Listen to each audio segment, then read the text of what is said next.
et on va pouvoir reparler de certaines d'entre elles. J'invite maintenant Hans Ulrich Obrist, Saodat Ismailova à se joindre à nous pour cette table ronde. Je vais peut-être, je vais ramasser quand même les quelques pages.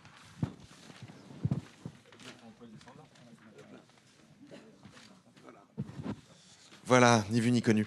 Hans Ulrich Obrist, qui est donc Senior Advisor à Luma Arl, qui est directeur artistique des Serpentine Galleries, qui a été le curateur de plus de 350 expositions depuis sa première exposition en 91. Il a notamment travaillé ces questions de la magie depuis longtemps, on le verra avec ce marathon sur le miracle qui avait été organisé en 2016, et il nous fait l'amitié de venir nous parler d'artistes et de créateurs qui lui sont chers dans ce contexte. Et nous réaccueillons Saodat Ismailova, dont vous avez pu découvrir une partie du travail hier, qui est cet artiste formidable qui vit entre l'Ouzbékistan et Paris, qui a travaillé...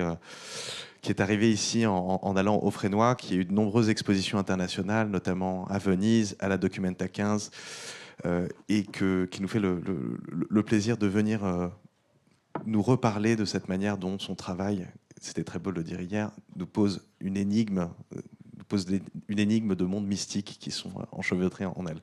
Merci beaucoup d'être avec nous. On les accueille sur scène.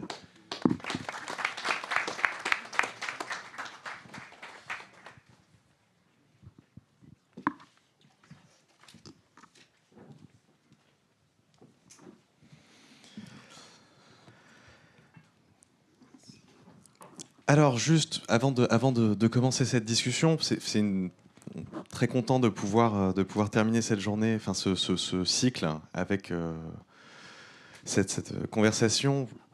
Pourquoi est-ce qu'on a décidé de s'intéresser à la superstition et à la magie? Évidemment, on le rappelle, c'est parce que c'est un thème qui est extrêmement important pour de nombreux artistes, de nombreux créateurs. Et là, on a eu un très bel exemple de plusieurs formes de création, montrer disons, la profondeur de ces questions. Évidemment, il y a aussi la connaissance fine de Maya en astrologie, qui est une source d'inspiration pour nous.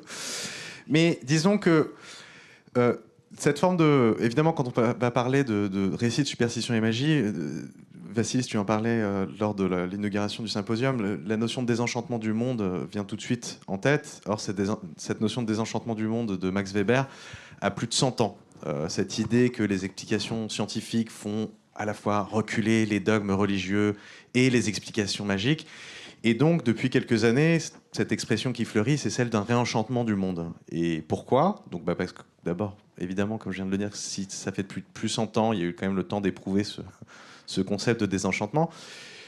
Aussi probablement parce que on s'est bien frotté aux limites de cette espèce de rationalité néolibérale généralisée qui a quelque chose de fatigant à vouloir répandre le calcul coût-avantage, à l'appliquer à tous les domaines de la vie. Mais il y a aussi un enjeu extrêmement important qui est que si on ne veut pas, face à tous les challenges, tous les défis face auxquels nos sociétés sont confrontées, ne pas s'adonner donner une voix au cynisme, la notion de réenchantement peut jouer un rôle extrêmement important. Parce que si on est désenchanté, à quoi bon se mobiliser quelque part face à tous ces désenchantements? Donc comment rendre générative et productive cette notion de superstition et magie? Et là, vraiment, le terme de superstition est important. C'était Flora qui l'avait suggéré avec cette extraordinaire intuition à partir d'une lecture de Mohamed Amermézian, dont on a parlé ce matin, donc j'en reparle un petit peu ici. Dans Le bord des mondes, dans lequel Mohamed Amermézian commence sur l'exemple au XIXe siècle d'un officiel en Cochinchine, donc l'ancien Vietnam, où un mandarin, c'est-à-dire un officiel, refuse l'ouverture d'une mine dans une montagne, pour motif qu'il y aurait un dragon qui vit dans les sous-sols de la mine et que donc cette mine, c'est le corps de ce dragon. Évidemment, on peut lire ça, et c'était le cas du colonisateur, de l'administrateur colonial français à l'époque, lire ça comme une forme de simple superstition qui doit être disqualifiée rapidement, sans autre forme de discussion. Mais en fait, quand on regarde ce que c'est que la pratique de l'exploration d'une mine aujourd'hui, les mineurs aujourd'hui sont absolument terrifiés par l'idée qu'ils pourraient tomber sur une poche de méthane. Et du coup, du feu jaillirait dans toutes les galeries toutes les galeries d'une mine. Et or, si Qu'est-ce que c'est si finalement une explosion de feu dans une forme tubulaire, si c'est pas un dragon, qu'est-ce que c'est?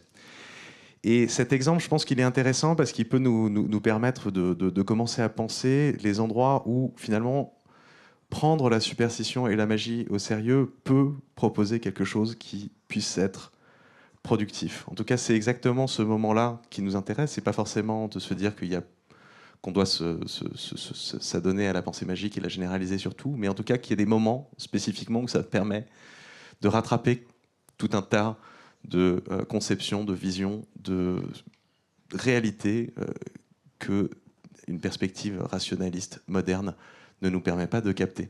Et donc pour continuer cette discussion, on a la chance donc de continuer à élaborer avec Donatien, qui nous a fait cette magnifique présentation, Donatien Gros, qui nous a fait cette magnifique présentation sur ces 3 portraits, ainsi que Sadat Ismailova, que certains et certaines d'entre vous ont rencontré hier, et Hans Ulrich, afin de pouvoir commencer à explorer finalement quelles sont les potentialités que nous offre cette magie prise au sérieux. Donc Donatien, quand tu dis vraiment cette proposition, je te remercie vraiment d'avoir parlé, là je te cite, de ne pas séparer d'un côté la magie et les superstitions et de l'autre la raison, mais poser la question de l'acte de lire la magie ou de la magie comme lecture. Cette question de la magie comme une forme de lecture qui peut vraiment justement entrer dans le réel est quelque chose d'extrêmement important.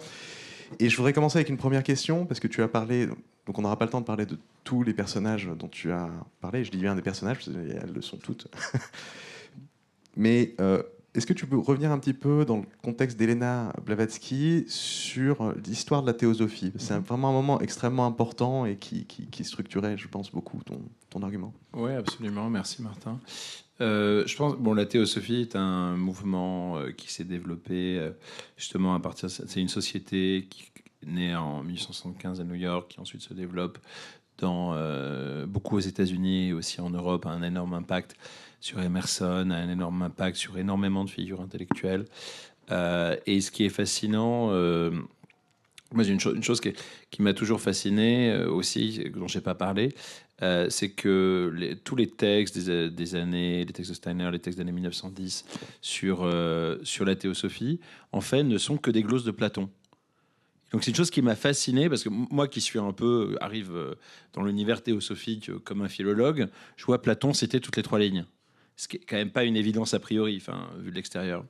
Et c'est exactement un cas de généalogie productive où les auteurs théosophiques dans les années, je pense à Steiner, je pense justement à d'autres auteurs, mais à ce tournant-là, dans les années 1890-1900, vont voir dans la théorie du démiurge, la théorie de l'unité du Platon tardif, le Platon métaphysicien, puisqu'au fond, pour répondre à ta question aussi, la théosophie, c'est l'idée de démontrer les structures d'un monde uni, d'où aussi le geste de rassembler, de comparer et de rassembler les différentes civilisations. Et donc, la chose qui m'a toujours frappé, sur laquelle il faudrait un jour faire un travail de recherche et que personne ici ne le fasse avant que je ne l'ai fait, sur l'art moderne et Platon. Parce que, par exemple, des artistes comme Calder, des artistes comme Kandinsky vont citer Platon tout le temps. Barre, dans la préface du catalogue sur l'art abstrait, ce n'est qu'une glose de Platon. Et donc, c'est assez intéressant parce que c'est exactement un cas où on voit que l'invention, ce qui est considéré comme l'invention du nouveau américain, entre guillemets, ou d'un nouveau monde, en fait, est totalement ancré dans un geste de relecture. Et donc, ce qui pourrait sembler une lecture spiritualiste, une lecture qui voit dans les formes, une autre manière qui voit dans l'extase, qui sort au fond de toutes ces structures de récit et de raisonnement, y est en fait intimement lié. Et cette association-là, qui fait que, et le cas de Blavatsky est fascinant aussi. C'est-à-dire quand on regarde, quand on lit, c'est un peu comme le système de la mode. Tout le monde lit le système de la mode de Barthes en disant que ça parle de la mode. Ça parle absolument pas de la mode. C'est le texte le plus sec de structuralisme qu'on puisse trouver. Blavatsky, il y a toute une lecture que la doctrine secrète, Isis dévoilée, c'est des textes vraiment très importants, très mystiques. Vous lisez le texte, c'est pas du tout ça. Et donc, ce qui est intéressant, c'est de se rendre compte que ce geste radical que constitue l'idée d'une unité, l'idée de la considération d'une nature, etc., Isis dévoilée, est au fond un geste en même temps philologique. Et que les deux gestes ne sont pas séparés. Je ne peux pas vous dire que c'est de la philologie la plus traditionnelle. Néanmoins, c'est ça aussi.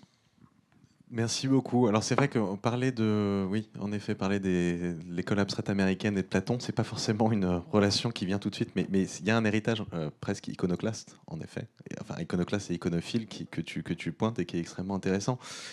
Le- L'un des points, en fait, cette question de théosophie, évidemment, elle a été extrêmement importante dans un contexte qui a inspiré beaucoup d'artistes auxquels toi tu t'es intéressé, notamment Hilma af Klint. Et donc, Hans, peut-être que tu veux nous parler un petit peu de ce travail de longue haleine que tu as fait sur le travail de cette femme extraordinaire qui était Hilma af Klint. Oui, merci, merci Martin. Je tiens à remercier Maya Hoffman pour avoir créé ce endroit magique, puisqu'en parlant de magique, nous sommes ici dans un endroit magique, non, à Luma. Donc je voulais dire ça et remercier aussi le Dream Team de Luma, Vassilis, Martin, toi, évidemment aussi Flora, Salma. Il faudrait tous leur donner un grand applaudissement pour avoir organisé cet formidable événement. Non?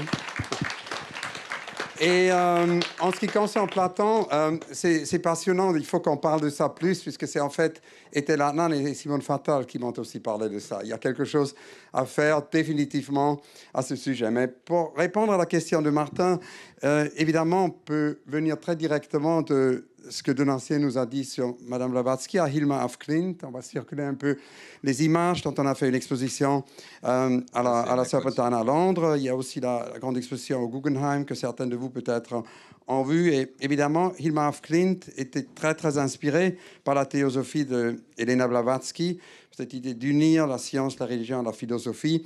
Elle était inspirée ça par les idées théosophiques au début. Et après, dans un rapport très proche qu'elle a eu à Rudolf Steiner, elle est allée en fait de la théosophie à l'anthroposophie. Ce qui est intéressant, qu'elle était en fait membre d'un groupe théosophique spiritualiste qui s'appelait The Five. Et c'était un groupe en Suède, en fait, qui vraiment avait comme but, non, de leur aesthetic endeavors, de leur recherche esthétique, que en fait, les manifestations visuelles étaient très directement liées à une quête non mystique et spirituelle. En 1906, elle a abandonné. Et ce qui est important, c'est que c'est une artiste qui, en fait, venait d'un training, non, d'une formation académique. Ce n'est pas un outsider artiste qui ne venait pas d'une formation, mais elle venait d'une académie de beaux-arts à Stockholm. Mais en 1906, elle a abandonné ses méthodes en faveur d'une peinture qui, en fait, adresserait l'invisible caché dans la nature, l'occulte. Et justement, c'était ça aussi le thème de ce groupe d'artistes femmes, en fait, qui s'appelait The Five. Et ils ont fait ces séances ensemble. Et c'est en fait pendant une séance en 1904 que Hilma a reçu une commande. Non, c'est un peu comme quand Sigmar Polke dit que des forces supérieures lui ont commandé de faire un tableau, le fameux tableau de Polke, non? Elle a eu cette sorte de commande de faire des peintures sur le plan astral pour représenter en fait l'aspect immortel de l'humain. Et c'était vraiment passionnant puisque l'expo à la Serpentine de Hilma est vraiment issu aussi d'un dialogue avec Kerstin Brecht. Et comme Hilma disait, ces images n'ont été pas en fait nécessairement peintes par elle, mais à travers elle, sans dessin préliminaire, mais avec grande force. Et dans ce sens-là, elle poursuivait des dialogues avec son œuvre majeure, d'ailleurs, en 1908. Et ça, c'est venu après la visite du studio, en fait, après la visite du studio par Rudolf Steiner, qui était fondamental, le grand anthroposophe, et qui a mené, en fait, à toute une autre série d'œuvres. Je voulais aussi vous parler d'une deuxième artiste qui, pour moi, est fondamentale et qui est très liée au thème de cette conférence, et très liée aussi à la magie et à la superstition, c'est Emma Kunz. Et Emma Kunz est en fait la raison pour laquelle, une des raisons, non, peut-être pas la seule, mais une des raisons pour laquelle moi je suis arrivé dans l'art, puisque c'est une grande en fait, artiste suisse, née en 1892 et morte en 1963, qui était aussi guérisseuse. Elle avait découvert cette roche, non, qui s'appelle Ion, et elle avait des dons de télépathie, de perception extrasensory. Et quand elle avait 40 ans, elle a commencé à faire la radiesthésie. Elle a commencé surtout à dessiner sur du papier graphe millimètre avec un pendulum guidé par des forces, disons, divines. Et ces dessins complexes, en fait, géométriques, sont vraiment des expériments. Non, ils sont issus de séances d'expériments où on peut voir, en fait, qu'ils ne sont vraiment pas issus de l'art, mais qui sont issus du spiritualisme. Elle a produit une incroyable œuvre de plus que 40 dessins. Et après, en 1942, elle a découvert dans une quarry, je ne sais pas en français, une carrière. Une carrière, oui, merci, dans une carrière à Vurenloos. Si une fois vous êtes en Suisse, ça c'est la deuxième chose que je voulais recommander, donc les escaliers pour voir Kerstin Brecht. Mais après, un peu plus loin, à côté de Zurich, il y a Vurenloos. Vous pouvez visiter cette grotte de Emma Kunz. Et tellement était forte sa croyance en l'énergie positive et restaurative qu'elle a en fait complètement arrêté de produire d'autres remèdes, d'autres médecines. Et elle a focus tout ça sur ce produit qui s'appelait Ion A. Et ça, c'est la troisième chose. La prochaine fois que vous vous rendez en Suisse, on peut aller dans une pharmacie et on peut d'ailleurs, dans toute grande pharmacie en Suisse, acheter ce produit qu'on peut utiliser pour des bains, mais on peut aussi l'avaler. Et ce n'est pas seulement pour l'utiliser humaine, mais ça fonctionne très, très bien aussi pour les arbres, pour les plantes, pour votre jardin. C'est vraiment un miracle. C'est comme une batterie. Et toi, tu as eu une relation très tôt avec cette Oui, très tôt. Moi, poudre. j'avais un accident. J'étais très malade quand j'avais 6 ans, 7 ans. Et ma mère m'a toujours donné du Ion. Donc, d'une certaine façon, c'était aussi important parce que sur le paquet de Ion, vous avez un dessin de Emma Kunz. Et c'était peut-être une des premières œuvres comme ça que j'ai rencontrées. Évidemment, il y a un lien. Je pense qu'il faudrait aussi parler ici, dans le contexte de cette conférence, de Hildegard von Bingen, non? Parce que si on pense à cette idée holistique, et ça m'est venu à plusieurs fois aussi dans la tête quand j'ai écouté les trois exemples que nous a donné Donatien, c'est-à-dire cette idée holistique, non? Une pratique très holistique dans une tradition magique. Hildegard von Bingen, grande figure du Moyen-Âge, qui est aussi guérisseuse avec ses herbes, avec ses gemstones, grande compositrice, une cosmologie, non, où tout est vraiment interconnecté, le corps, l'esprit, le cosmos. Je pense que voilà, surtout par rapport à Emma Kunz, c'est important. Et donc, vous allez voir dans les images, on a invité Christodoulos Panayotou, un autre lien à l'UMA, parce qu'évidemment, l'année dernière, il y a eu ici l'exposition et la résidence de Christodoulos. On a invité Christodoulos à Londres de faire les meubles, disons, de furniture, comment on appelle ça, les sièges. Les sièges avec la roche Ion.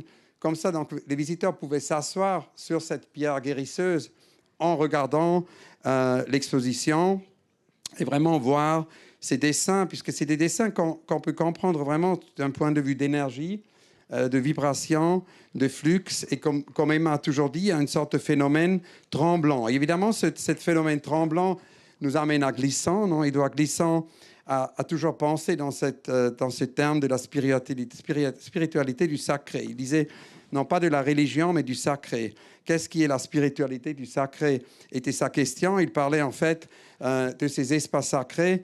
Et ça, c'est quelque chose qu'on a discuté avec Saodat, d'ailleurs, à Venise, quand on a eu un débat lors de la Biennale cet été.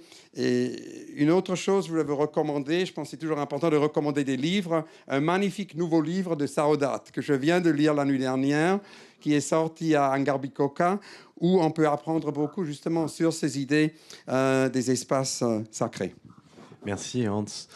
Tu fais une transition absolument parfaite là, parce que en tout cas ce qui était important, c'était de parler de la manière dont cette notion de magie avait traversé l'intérêt que tu as pour des artistes, et c'est très intéressant de voir que en fait l'un de tes premiers rapports avec l'art est arrivé vraiment quand tu avais 6 ans par cette artiste guérisseuse qui était Emma Kunz. Je pense que c'est par une manière extrêmement incarnée, qui n'était pas simplement de voir une œuvre, mais finalement d'inhaler cette poudre qu'elle fabriquait. Donc ça, je pense que c'est ce rapport multisensoriel et explique beaucoup de choses sur ton rapport finalement à la création. On parle de sacré, et c'était évidemment, si on va parler de magie, il y a une relation à la question de sacralité qui peut être déplacée, et comme l'a montré très bien Yona Visantin tout à l'heure, cette question de déplacer, qu'est-ce qui peut être sacré, qu'est-ce qui ne l'est pas. Et c'est l'une des raisons pourquoi on avait envie de parler aussi avec toi, Saodat, puisque dans la richesse de ton travail, tu travailles beaucoup avec, finalement, dans cette histoire extrêmement complexe, qui est celle de l'Ouzbékistan, qui a d'abord été un espace beaucoup plus large en fait d'Asie centrale avant qu'il y ait cette colonisation vers 1920 de l'URSS. qui est cette colonisation, cette homogénéisation, et que finalement, et ça c'est quelque chose que j'ai trouvé dans ton travail, tu parles du fait que l'URSS prétend avoir libéré les peuples qui étaient là, donc cette mosaïque, de leurs dogmes religieux, et qu'en fait cela voulait dire leur interdire ces pratiques. Et donc cette histoire de la sécularisation, elle se transmet aussi à partir du cinéma. Et c'est pour ça que je pensais qu'on pouvait voir ton extrait de ce film Her Rights. Mais peut-être avant ça, tu veux faire un petit commentaire. C'était une surprise en fait quand tu décidais qu'on va montrer le Her Right. On en a parlé. Oui, on a parlé. Mais quand même, c'était intéressant pour moi. J'ai dit, parce que pour moi, c'est un film où je essayais de regarder la histoire de l'émancipation des femmes des populations sédentaires en Asie centrale, qui étaient entre les Ouzbeks et Tadjiks. Et aussi, c'est un hommage au cinéma ouzbek de période soviétique, parce que ces films ne sont pas montrés aujourd'hui, parce qu'après leur indépendance, ils n'ont pas tuned avec l'idéologie d'aujourd'hui. Mais quand même, tu m'as donné une autre perspective que je pense que ça c'est intéressant en fait, que c'est comment on a gardé les notions, les connaissances sacrées dans la réalité et comment on a sauvegardé et transmis dans le... You can say it in English. Yeah, I'm going to say it in English because it was transmitted more by female community. C'était les communautés. Transmis par des communautés de femmes. Non, des femmes. Voilà. Alors, quand tu dis, tu as parlé dans cette perspective, je dis, OK, peut-être ce film, il y a cette notion. Ouais. Très bien. Eh ben, je vous propose qu'on découvre donc un court extrait de Her Rights à présent. Et d'éteindre la lumière à l'avant, s'il vous plaît.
Donc voilà, donc dans ce film, il y a quelque chose de très intéressant. On a l'impression que le temps, évidemment, l'axe du temps est inversé avec ce personnage qui court derrière. C'était peut-être à ça qu'on pensait en proposant de le montrer ici. Mais ce qui est très important, c'est que donc, dans le processus de faire ce film, il y a combien de films d'archives à peu près, et d'où viennent ces archives avec lesquelles tu travailles?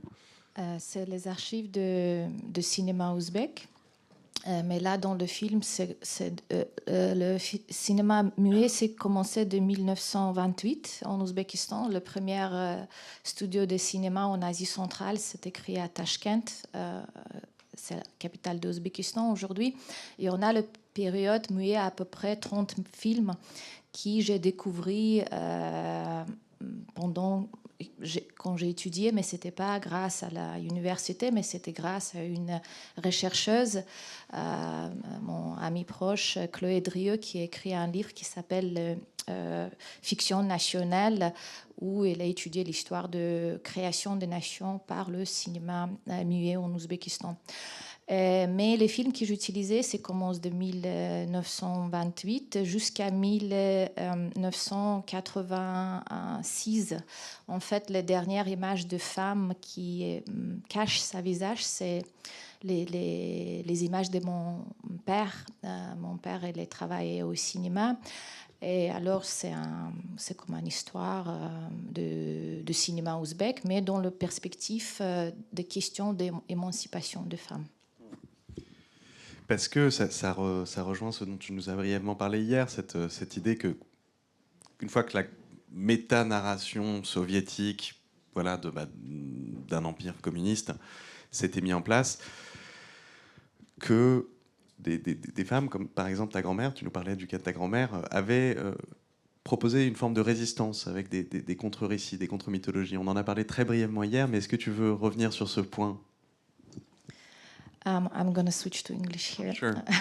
No problem. I think that it's very interesting, and I have understood it with time, that what happened during the Soviet era by neglecting and by putting a taboo on a religion, on one hand, the negative side of it was created to the vacuum that it suddenly appeared in the life of masses, right? It's a vacuum and a need for a spiritual experience, and then when the Soviet Union collapsed, it has exploded. So, for example, Elena Blavatsky, it suddenly filled all the bookstores, and people start massively reading because they needed hooks for a spirituality as the ideology, political climate was collapsing.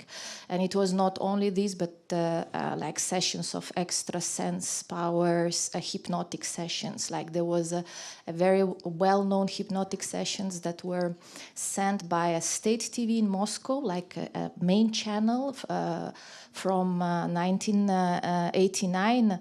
Led by Kashpirovsky, that would make hypnotic sessions, but throughout the whole Soviet Union. So it would happen twice a week. So in fact, I think that there was a genius political engineering to keep people under a spell of hypnosis during 2 years when the Soviet Union was disappearing and collapsing. But How many people were concerned by this hypnosis? Huh? How many people were concerned by The this whole hypnosis? Soviet Union. Right. Yeah. It was on TV. Yeah. So, and actually I use his voice in Chilahona in a film that I presented in Venice Biennale in 2022, but I did it in a very subtle way. But it's curious that people who live the perestroika, they hear immediately Kashpirovsky, and they read the meaning of the film, that it's a film, even if it speaks about a ritual of seclusion and a very ancient ritual. But as soon as you hear Kashpirovsky, you understand this film is trying to speak about the perestroika and the collapse of the country, but also a search for people to hook onto something to survive it. On the other hand, I think that what is interesting, and this took a bit of time to understand, that by prohibiting it, what happened is that it got internalized. Yes, it got internalized, and it became even more sacred. To protect it and to make sure that it is transmitted, because it's also a way of a resistance, I guess, because as The priority for the language was given to the other one, to the traditions also was given to the other one. There was, but the elder generation wanted to make sure that the transmission. And I think that this act of resistance made the older forms to survive. And I see it today. It's very interesting and curious. Like in my works, there is a lot of connection from the Iranians and from the Persian world, while for us there is an inclination to the Persian world because of, again, the Zoroastrianism, but also mystical Islam, Sohrawardi and many other philosophers that lived in that territory. But the Iranians read that for them, the big dogma of Orthodox Islam that they had to face kind of is washing out these forms and bringing a homogeneity to kind of the spiritual practices, while us, though it was prohibited, the transmission happened, you know, so there was a transmission. There was a transmission. Donc ça, c'est très intéressant, la manière dont... Enfin, je repasse au français, si c'est OK. Mais c'est très intéressant, ces canaux par lesquels, finalement, alors qu'il y a un mode de croyance qui est interdit, par quels canaux ils passent et reviennent. Et je vais essayer de rebondir sur ce que tu disais au début, Donatien. En fait, là, ce dont on est en train de parler beaucoup, c'est quand même des pratiques qui essaient de dépasser les contraintes du cadre trop étroit d'un monde physique, finalement, à travers des rituels comme ceux que tu montres, que tu filmes, sur lesquels tu travailles, sans jamais tomber dans de l'exotisme aussi. Et ça, c'est une des grandes qualités de ton travail. Et... finalement, enfin moi, je suis intéressé sur cette question d'une autre manière d'arriver à des formes de spiritualité très visualisées qui sont passées notamment par l'abstraction. Enfin, j'essaie de rebondir sur ce dont tu parlais, Donatien, cette intuition que des formes d'abstraction ont, dès le début, en fait, essayé d'être d'autres manières d'entrer, des portes d'entrée sur des mondes, en fait. Mais ce qui est intéressant dans l'abstraction, c'est que ça peut donner... Abstraire, c'est un processus, c'est une réalité qui peut prendre une forme géométrique, etc. Mais c'est d'abord et avant tout un processus. Et moi, j'aurais tendance à dire que c'est autant en dehors de la matière, c'est autant au cœur de la matière qu'en dehors de la matière. Et ça rejoint aussi le travail de Saodat, parce que où il y a des éléments qui sont au cœur d'une matérialité, d'un geste de tisser, d'un regard, d'une présence, et quelque chose qui n'est pas simplement de l'ordre qui est de l'ordre de la présence, en fait. Et je pense que ce dont on parle depuis 3 jours, c'est des questions de la présence. Qu'est-ce que veut dire être présent à soi ? Qu'est-ce que veut dire être présent au monde et à soi en même temps ? Qu'est-ce que ça veut dire, dans le cas de Saodat, être présent à un moment d'histoire que tu as vécu et en même temps à des moments d'histoire beaucoup plus lointains ? Et assumer qu'au fond, la question de la magie, c'est fondamentalement ouvrir le plus possible et concentrer le plus possible les manières d'être présent, je pense. Parce que je pense aussi à un sujet pour ton œuvre. Très beau, cette question de ouvrir le plus de manières possibles d'être présent. Et en effet, c'est un bel agenda. Hans, tu veux rebondir ? Hans Ulrich, c'est un peu l'incarnation de ça. Hein. Oui, sur la simultanéité des présences, en effet. Non, je voulais, en fait, c'est super intéressant, oui, et très beau comme tu l'as formulé, mais je pense qu'on peut pas parler du présent. Et j'aimerais bien lier ça à la question de l'expériment, non ? Puisque d'une certaine façon, il y a Simon Scheffer, qui est quelqu'un avec qui Martin et moi avons beaucoup parlé, lié à Bruno Latour, non ? Puisque Bruno a toujours encouragé des discussions avec Simon Scheffer. Et je pense que il y a aussi les images que je vous ai apportées à part Emma Kunz et Ima sur le miracle marathon. Puisqu'on s'était dit que, en fait, si on veut connecter, s'il y a ce longing, non, de connecter avec des forces au-delà de l'ordinaire, en fait, on avait pensé à la magie, à la superstition, et on pense aussi au miracle, non? Et donc, on a fait un marathon.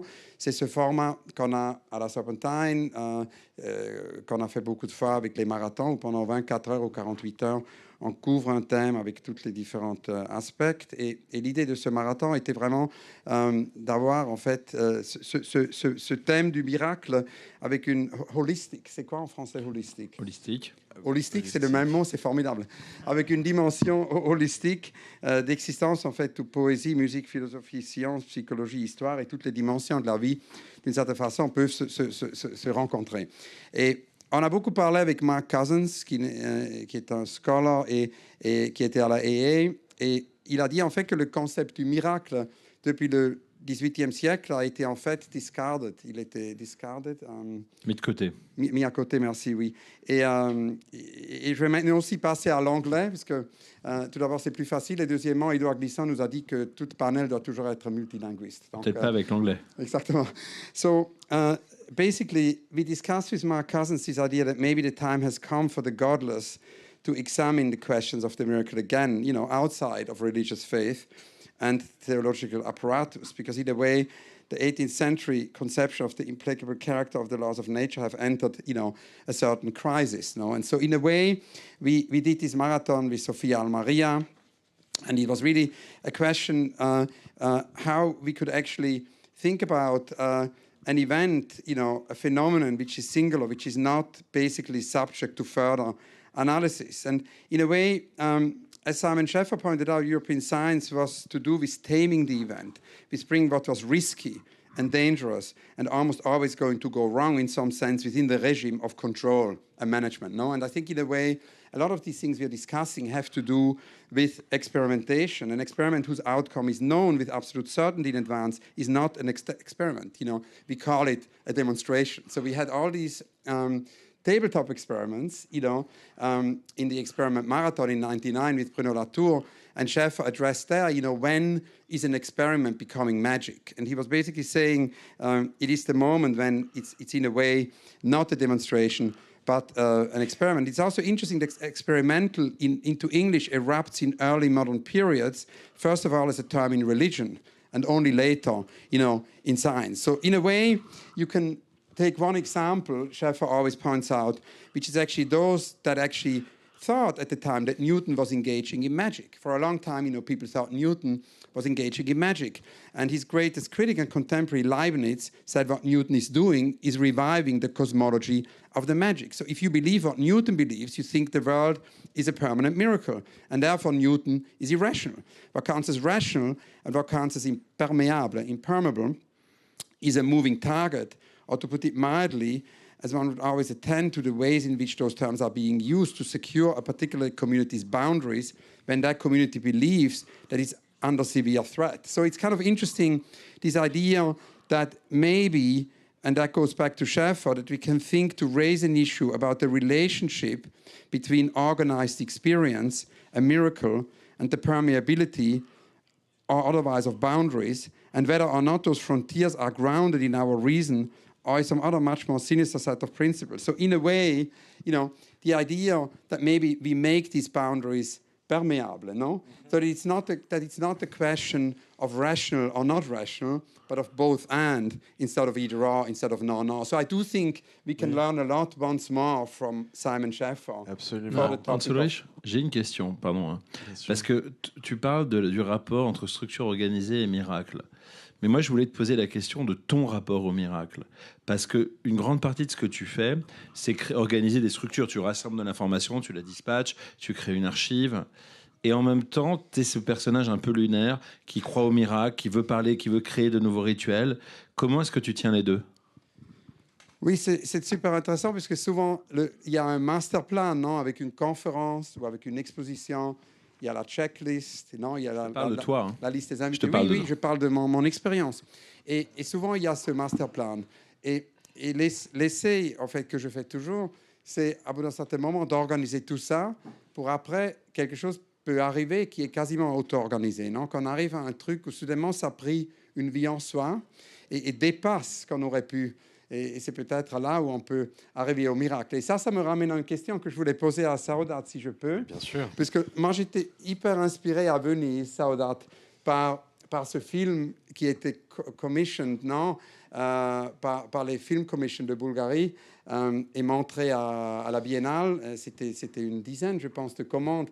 Et tu as montré dans ce contexte un film qui me paraît fondamental pour tout ce qu'on discute, non, ici, aujourd'hui, aussi pour le miracle. On parle il y a les miracles de ces montagnes. Ça ramène aussi, parce que moi j'ai parlé de Hildegard, non, et si on pense de ces thèmes, on retourne au Moyen-Âge, il y a aussi là un lien à des grands savants du Moyen-Âge. Donc ça serait formidable si tu peux nous parler un peu de ça, je pense, pour nous éclaircir. Bon, c'est le film que je fais cette année. Ça s'appelle Melted into the Sun. Ça parle du personnage du 8e siècle qui s'appelait Al-Muqanna. Al-Muqanna, ça veut dire the veiled.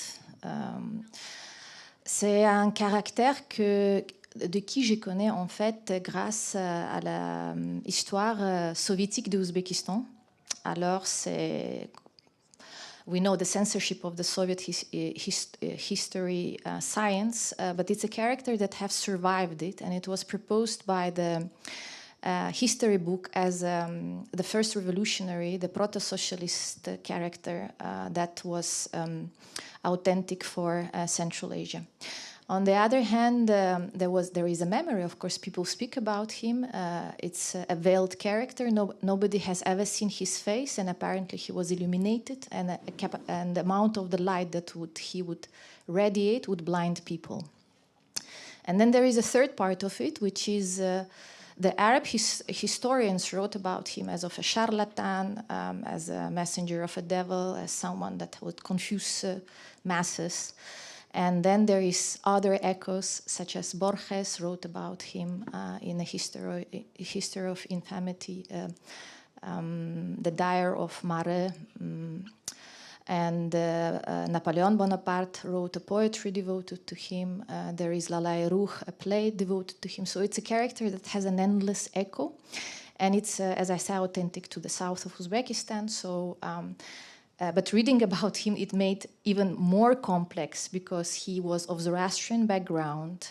He was totally fascinated by Nestorian Christianity, Buddhism, which was present in the region, but also Manichaeism, and there was also Mazdaism. So he had it's a syncretic form of a faith, and then he converted into Islam.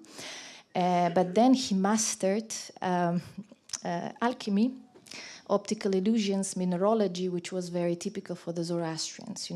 As we have a very big Zoroastrian heritage in the region, we have cities, ruins that were cities devoted to study stars, astronomy, and as you know, the medicine, it has also roots in Ibn Sina in Avicenna, which also was of a Zoroastrian. There is a continuity of knowing the nature, right?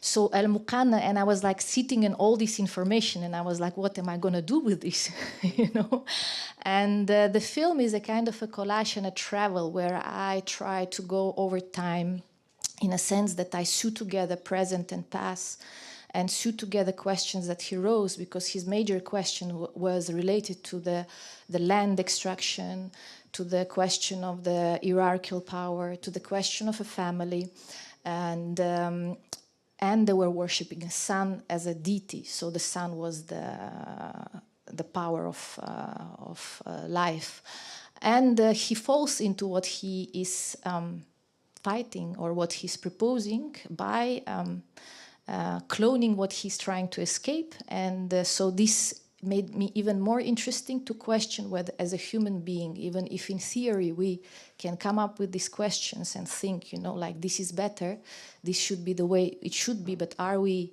in our nature capable to, in practice, follow it, So the film was commissioned by Fondazione in Between Art and Film, and was in the Nebula exhibition that has just closed up, and it's a film of 40 minutes. Magnifique, magnifique. On a hâte de voir ce film, vraiment. Et je pense que c'est très intéressant pour conclure ce panel, et avant d'ouvrir à quelques questions, s'il y en a, de parler de ce que te permet de faire ton travail aussi, qui est en fait de rentrer dans le fait que l'un des mécanismes, disons, communs aux différentes formes de colonisation est très souvent, française, anglaise, de disqualifier et soviète, de disqualifier les autres formes, les autres systèmes de croyances en les qualifiant tout de suite, en les reléguant à de la simple superstition d'emblée. Et en fait, en prenant cette superstition au sérieux, on peut justement arriver à des manières extraordinairement intéressantes de composer des rapports au monde. Et là, ça rentre un peu en écho avec ce que tu disais avec Simon Schaffer, qui nous rappelle que Newton a d'abord été pris pour un magicien avant d'être rationalisé comme scientifique, qu'on n'est pas obligé d'opposer ces termes, qu'on peut les cumuler, de faire du et plutôt que du ou, comme le dit, je ne sais pas si je peux citer Vinciane Davray là-dessus, mais c'est quand même l'un des processus qu'elle met si bien en œuvre dans sa pratique. Donc, un immense merci. Des applaudissements, s'il vous plaît, pour nos intervenants et intervenantes.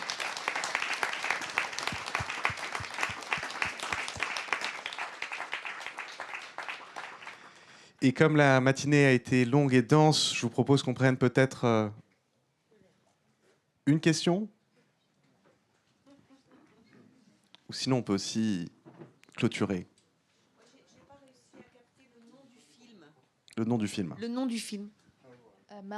Melted into the sun.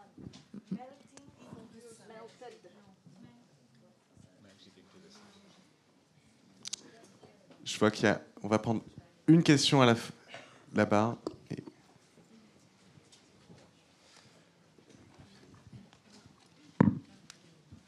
Merci pour votre intervention.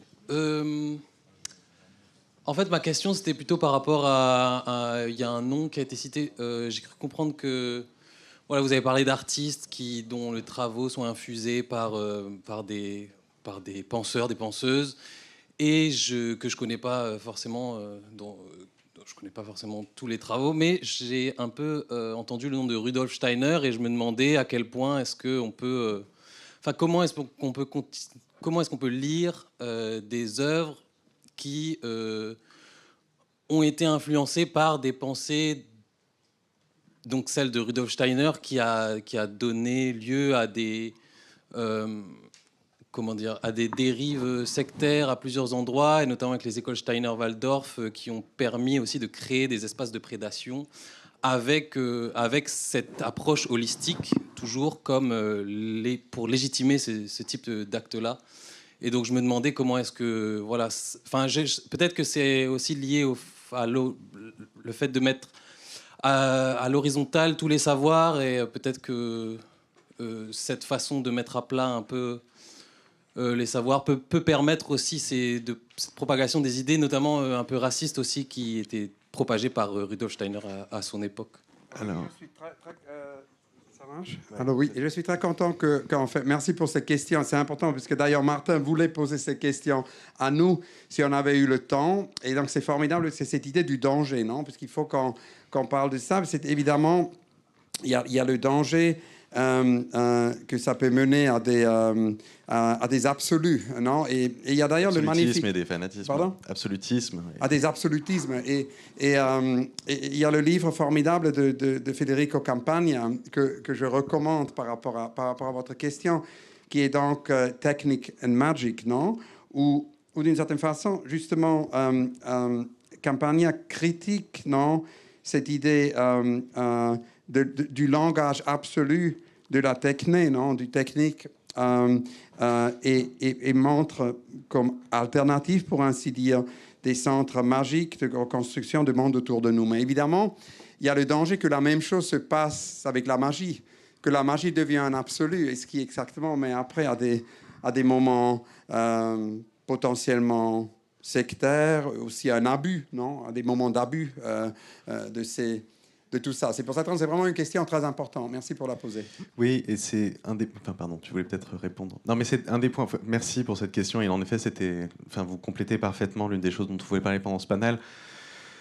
Ce qui nous intéresse, c'est ce moment... En tout cas, ce qui, moi, m'intéresse, c'est ce moment où prendre la superstition et la magie au sérieux, ce moment précis où ça devient un opérateur qui permet de changer un paradigme, vraiment de travailler sur les possibilités que ça peut ouvrir. Ça ne veut pas dire qu'il faille suivre ça de manière complètement béate.